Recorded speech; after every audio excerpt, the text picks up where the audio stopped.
gelem. Anu jane yo gelem jane ning piye lho ngene iki. Nek ngono bagaimana kalau cintanya dibagi dua aja? Tegese? Den Mas Broto panggah rabi karo aku. Neng kan ada pembagiannya.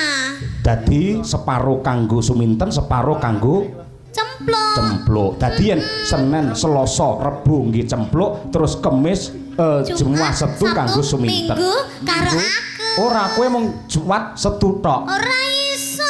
Minggu tak ngene pijet ngono lho maksudku. Nduk, ayo nduk wis mantep. Gawaran mulai iki anakmu. Ayo Cahayu. Isin-isine ora. Cempluk. Suminten. Sini. Ya mbok ya klera-kleru e. Mbok ketoke tuwek tenan wisan. Pikun.